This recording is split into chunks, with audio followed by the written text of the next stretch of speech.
Arogannya polisi injak kepala warga saat ricuh eksekusi lahan di Lampung, Kapolres minta maaf. Video seorang anggota polisi, Bribka Z, terlihat menginjak kepala warga saat bentrok eksekusi lahan di Lampung Tengah menuai kecaman publik.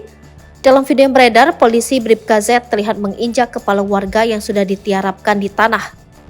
Kabid Propam Polda Lampung, Kombes Pol Firman Andrianto mengatakan Bribka Z kini telah mengaku salah atas perbuatannya tersebut.